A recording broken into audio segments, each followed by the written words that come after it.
All right, here we are in 2015. It's a whole new year, and Paul Brennan here in Wellington, and Martin Noakes in Wellington this time. Martin, did you have a good Christmas, New Year period? It was all going well until about an hour ago when I had part 2 of a 3-part root canal procedure. Oh, okay. That's a hard landing into the new year. It is. I'm a bit numb at the moment. All right, well, not numb enough, hopefully, to speak about aviation. Never. So let's recap. At the end of 2014, we were predicting, I think we can pat ourselves on the back here, great intuition, that Air New Zealand would probably choose a South American route. Yep. And they did. It's Buenos Aires. Sort of makes sense. There's a rugby connection, traditional connection there.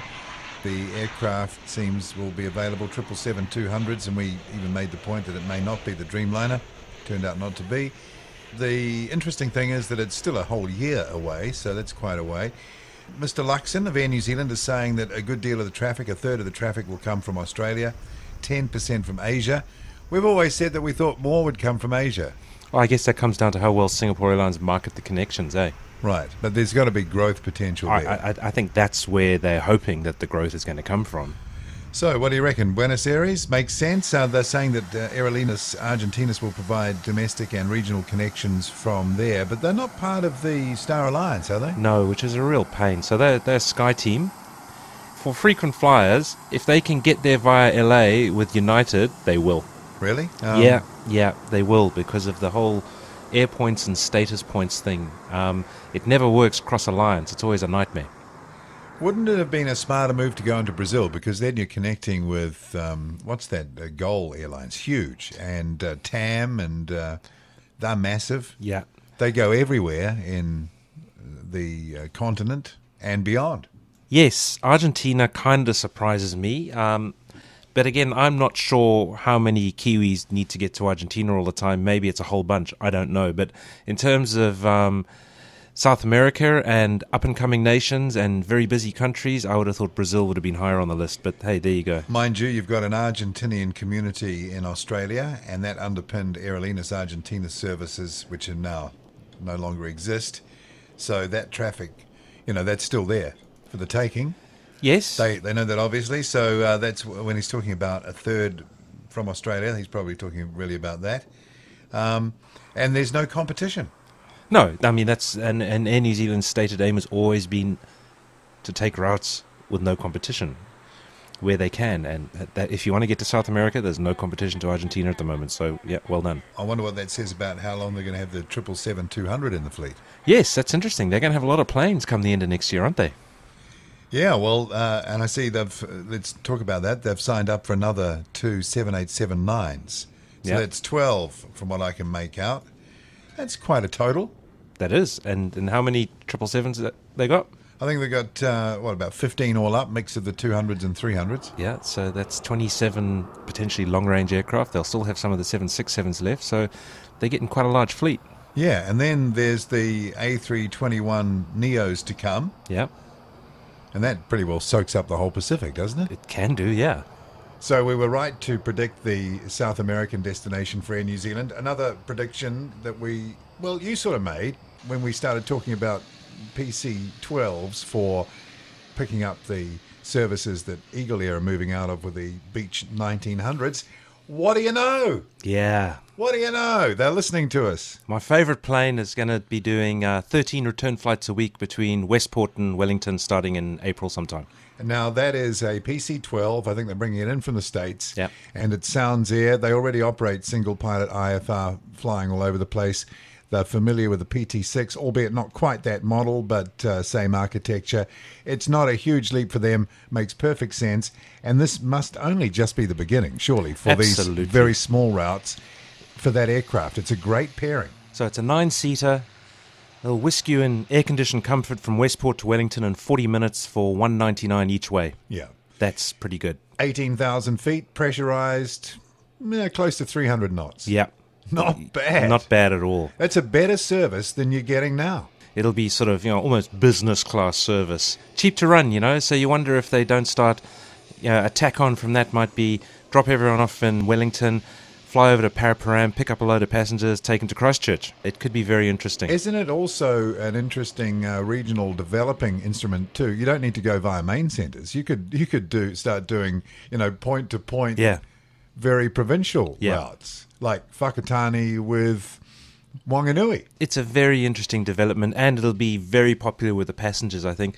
And given your alternatives, $199 a leg from Westport's not actually that expensive. No. It's $199 for adults, $179 for kids, and that includes 20 kgs of baggage. By the time you've gone the 2 hours or whatever it's going to take you minimum to get to the other nearest airport, and then get back when you arrive back, I think it's going to do really well. And for those in Welly and other places, Westport, you're going to see a PC-12. Yeah, nice. For the first time in the country. Any weather, fast, comfortable. Didn't you see one at Warbirds over Wings over Wairarapa? Yes, there was one parked there. I wonder if that was in train. That might have something to do with it. Well, I actually thought of going and ask the guys about the idea of using that as a regional. Unfortunately, I just didn't have time because maybe they would have said, sorry, we can't talk about that. You know the answer now. Yeah. And that gets us on to another semi-prediction I think that we were talking about towards the end of last year.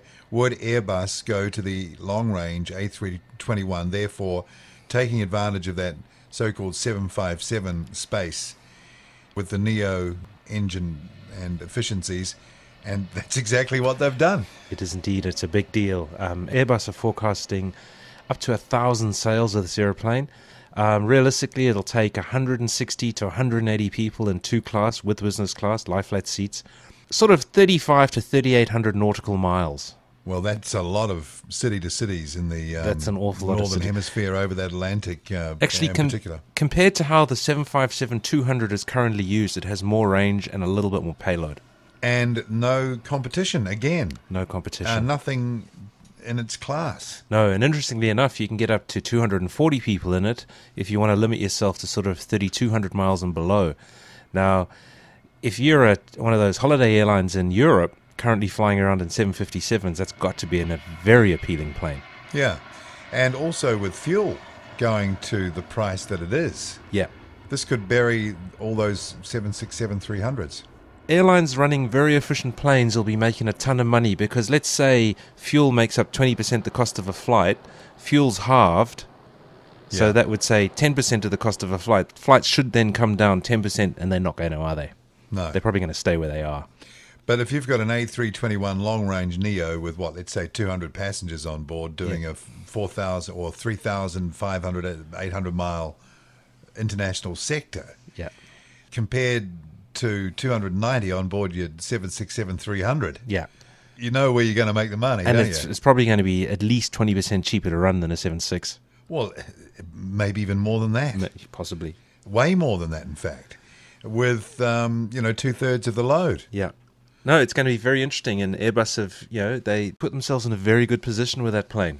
Boeing then responded in their January business update. They responded that, we could put extra fuel tanks in our 737 and have a 6,000-mile range 737-9 MAX. Of course, that would only have about 40 passengers in it, though. Yeah. But, yeah.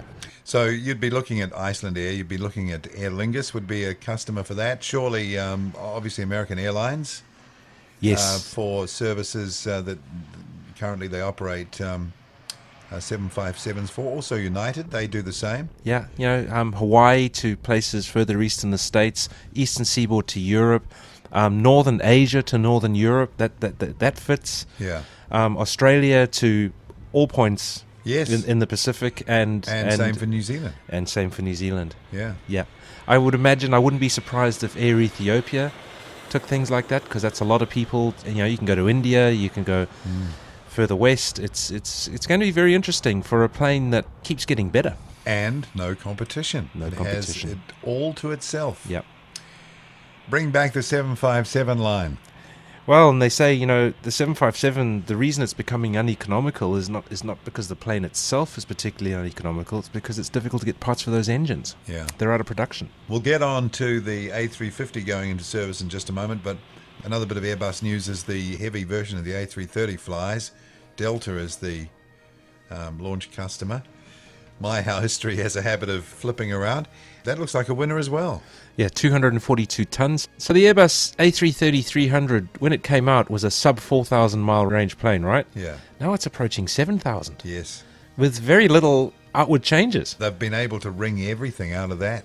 They have. And this is a great gap filler because this will bridge the gap to the Neo. You might say they got the perfect product lineup leading in. So they got the increased gross weight current model. Yeah. That'll flick over to the Neo. If you don't need a Neo, there's a 900 that'll take it. Yeah. It's and if a Neo is too much, A321 long range. Yeah. Gosh. And so the Qatar A350 in service, and immediately, within a day or two, Qatar announces that they're going for the 1000 version of that, the stretch. Yeah, they're also the launch customer for that, yeah. There's been talk also that it could go to even a stretch beyond that. Yes. And we talked, again, at the end of last year, that they theoretically could go to the A340-600 fuselage length, couldn't they? Well, apparently they've done all the design work on an 1100, but they didn't call it the 1100 then. It was just a long one. Yeah. And yes, they are ready to push the button and make the longer one should they need to. That's really long. And yes, that then takes the competition right up into the 777-89X territory. Yeah, so there you go, Qatar with the A350. Who's next? I don't know who the next Is it customer is United? actually. I think it might be United, yeah. Yeah. All right, so they'll surely crank it out pretty quick. And Etihad in Qatar, again, there's that airline. They have the A380 in service now. Yeah.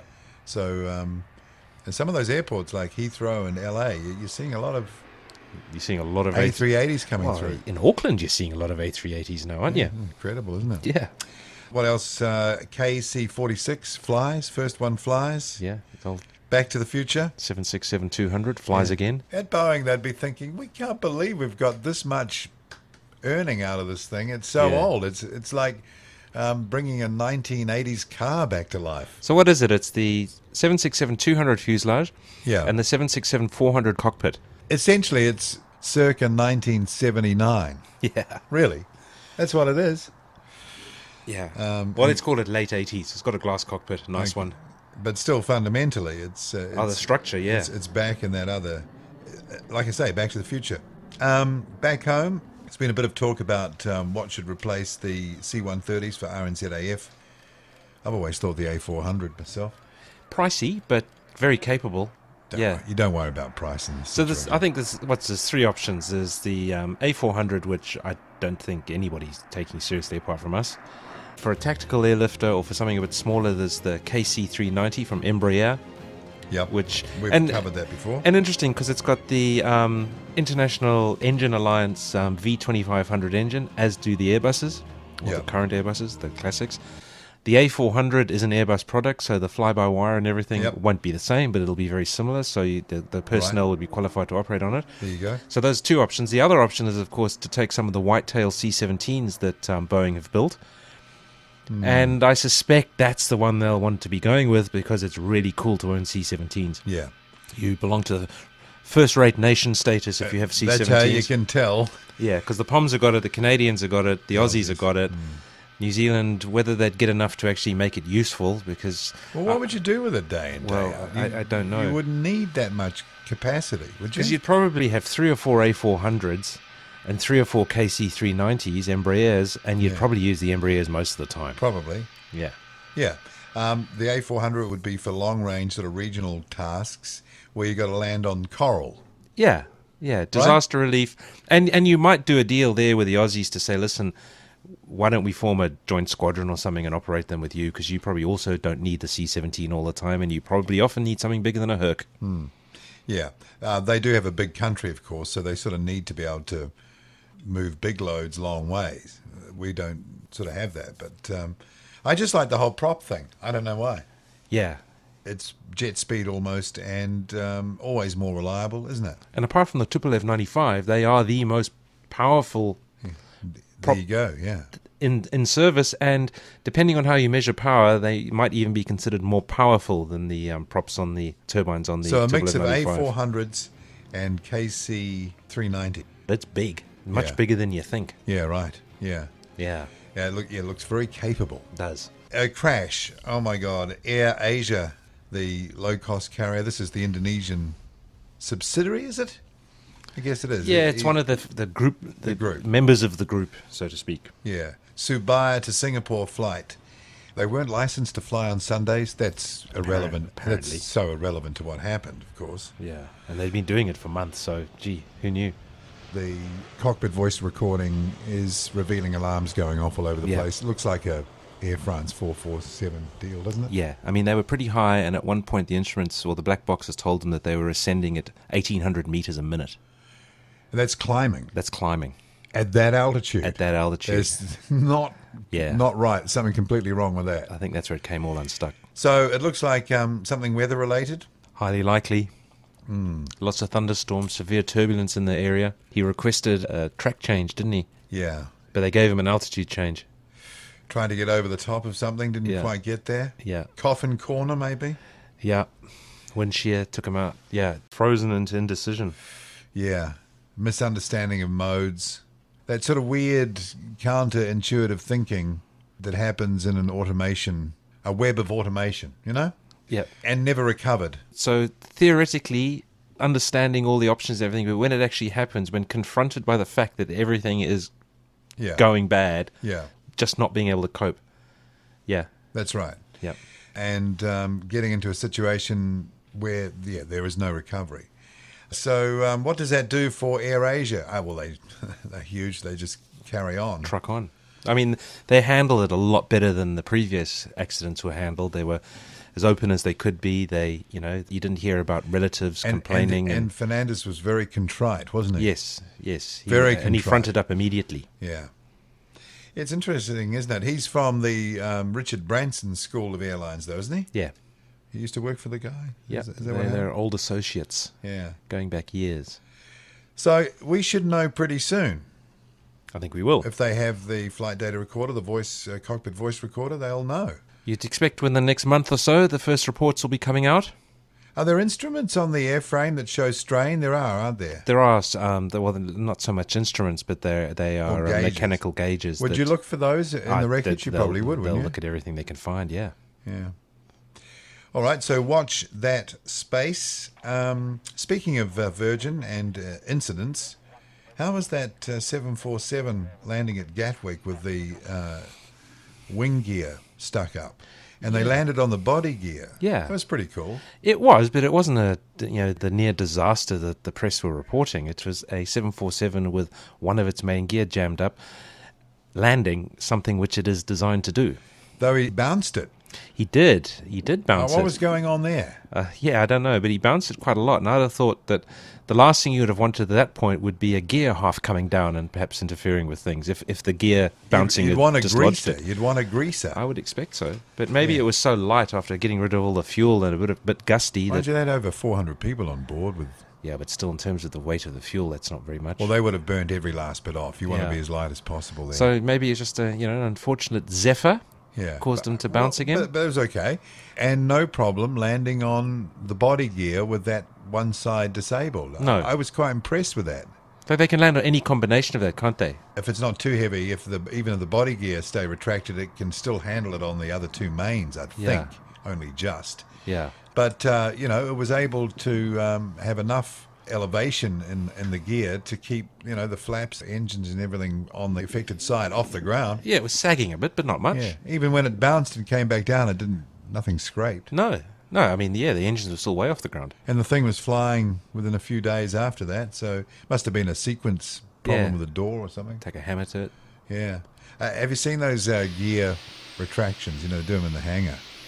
It's a lot of metal moving. Oh, and that's so noisy. You don't hear that, of course, when you're flying along, but all those doors opening and shutting. You notice that when they run them in the hangars, there's not enough hydraulic pressure in the aircraft, so they do them one at a time. Yeah. So that was quite dramatic and some great footage. Everything is filmed now, isn't it? Yeah, everything. Yeah. Another interesting story to start the year. I think we're going to see more of this, and that is that some of the big news agencies in the States now working with FAA to have drones, what they say is delivering the news in a new way. I don't quite know what they mean by that, but that's real-time aerial drones going all the time is what that means, doesn't it? CNN grasping at straws is what it actually means. It means that at all times they can cut to a picture of their overhead shot of New York or... reality news. Yeah, without conflicting with flight paths. Yeah, Yeah, just they're going to have a big box of batteries, aren't they? This is what's going to happen. You're going to have news networks with the ability of following you, if you're the news story, from above to anywhere you might want to be. So that privacy will be gone. If it's not that, it's Amazon delivering parcels. Or go and buy yourself, and it's a company that has announced interceptor drones that are lighter, faster, nimbler, very short duration. And takes out other drones. They drop nets over them. I love it. Yeah, they drop nets or drop weighted lines. They That's fly over them and drop weighted lines. That's what you call a disruptive technology. Yeah, and it's out there, and you'll be able to buy them, and all you'd have to do is, on your tablet screen or whatever, you point to the drone you want to intercept, and it goes off and does it. Wow. SpaceX, they almost landed their rocket. We should mention that. They did. Not quite. But Everything worked well. They just ran out of gas. Just ran out of gas, which was powering the hydraulic system, which they were hoping it wasn't going to happen, but they were quite happy that it did happen because it wasn't unexpected. Right. But it proved the concept. It actually hit the barge. Yeah. Which is pretty good. So Elon just carries on. He does. He's also putting together a test loop for his Hyperloop. Yes, I saw that. Vacuum train thing in Texas. Okay, so proof of concept. Proof of concept. And then what? And he wants to go San Francisco, LA for that, doesn't he? Yeah. That's just amazing if that works. Yes, that will be, yeah. And if anyone can do it, that guy can do it. They found the little Beagle 2 probe on Mars. Do you see that? They did, and it got there, and it actually nearly unfolded. The only thing that didn't happen was the third solar panel petal didn't unfold, and that was the one obscuring the radio transmitter. Who knows? There may be a fix. There might well be. And another roundup of some of the news stories out there. Bombardier, a few problems there. They've been firing management of the C series. Yep. Also, I think that the Dash 8 line and the regional jet lines causing them problems. What's going on there? Perfect storm for them. They left the C series development too late, and it cost a bit too much. They apparently had enormous trouble with the flight control, the fly-by-wire system. Yes. They relied too long on the Canadair regional jet, which, despite what people tell you, or airlines will try and tell you, that passengers don't really have preferences when it comes to aircraft. It turns out they do when they really dislike an aircraft. Yeah, they're very cramped. Very cramped, and some airlines were flying them for 3 hours, and apparently it was a nightmare. Yeah. Very, very narrow. So what are they going to do? They kept the CRJ on for too long. The Dash 8's too expensive. Yeah. It's losing, it looks like the ATR this year got 90% of the market. Yeah, that's incredible. And the C-Series taking too long, so they started firing managers, which is not necessarily a good look, because some of these were their customer-facing managers, which the industry thought were doing a really good job. So, going to be very interesting to see what happens there. They could have a rocky year. They could have a very rocky year, because, two of their launch customers for the C-Series have actually backed down and said, we'll still take it, but we don't want to be the launch customer. Yeah, that's never a good look, is it? Being the first. No. Okay, no aircraft of the day to start the year with. Too much to talk about there. We'll get into that in future editions. But we should mention the Warbirds over Wairarapa. Wings over Wairarapa. Sorry, the Wings over, featuring mainly Warbirds. Yeah. Beautiful location for it. I didn't go along this time, but I voiced the TV commercials for it. Yeah. But you were along there? I went along on the Friday. How was it? It was pretty good, but bit blustery, so... Yep. The World War I planes didn't fly on the Friday, which I was hoping to see, but for me the main attraction is the old jets. Yep. I love looking at the old Vampires. Oh, yeah. And the Strike Masters. Yeah. Well, it's so good that a few of them are flying now. Yeah, they all flew. That was good. Yeah. There was a... what's it called? The Delphine L-39, the Czech thing, that was there. Oh, yep. The Dakota came in, DC-3 came in, that was good. The Avro Anson did a rather spirited fly past. Because they're a funny-looking little thing, aren't they? They are a funny-looking little thing. Very English, very English. Very English. The Mustang flew, which is just fantastic. Any weather. Yeah, the Yak 3, which was very impressive. Yes. There were, the little Rams, RVs, 6s and 8s, they flew. Yep. In the Static Park, they had a Cirrus SR22 Platinum Edition. Oh, yeah, good. Looked very fancy. Yeah. PC-12. Oh, your favourite. My favourite plane. Boy, that was there just for you. It was really interesting. And like I said, unfortunately, the World War I planes didn't fly. They did the following day. The next day, yes. And the day after that. And I believe about 70,000 went through. Yeah, that's not bad. That's not bad at all. Yeah, and I believe the Grumman Avenger was there. The Grumman Avenger was there, the Corsair was there, but those weren't flying on the days I was there. Yeah. That Avenger's a fantastic thing. They're big. They're massive. They're big, yeah. Massive. Big torpedo bay underneath. Yeah. All right, well, we're about maxed out on the time, so we're off into a new year of aviation. I reckon 2015 is going to be thoroughly interesting, and I think mainly it'll be, in commercial terms, all around that price of fuel and what that means. Don't you think? Yeah. It's going to be very interesting to see who correctly hedged their fuel and who didn't. It'll certainly expose them, won't it? It certainly will. The ones who aren't changing their prices, don't have much choice. And also, it'll be a good indicator of airline complacency, because those airlines that stick with the old planes will save a bit of money now, but when the oil price bumps back up again, as it will, they could be in a lot of trouble. When you say bumps back up, though, by how much? Well, it'll probably go back to what it was. When the Americans have finally decided they've had enough of teaching the Middle East a lesson. Oh, okay. Well, that could be a while yet. Might be a long time, actually. Yeah. Or electric cars really take over and we're awash with oil. Yeah, there you go. And the real beneficiary of that will be aviation. They'll be the only biggest user left. Well, you think about it, in 20 years that might well be the case, that the only, the major users of oil would be shipping and aviation. All right, so there we go. Looking forward to another year. And in the meantime, Paul Brennan here in Wellington and... Martin Noakes, also in Wellington. We'll see you soon. Cheers.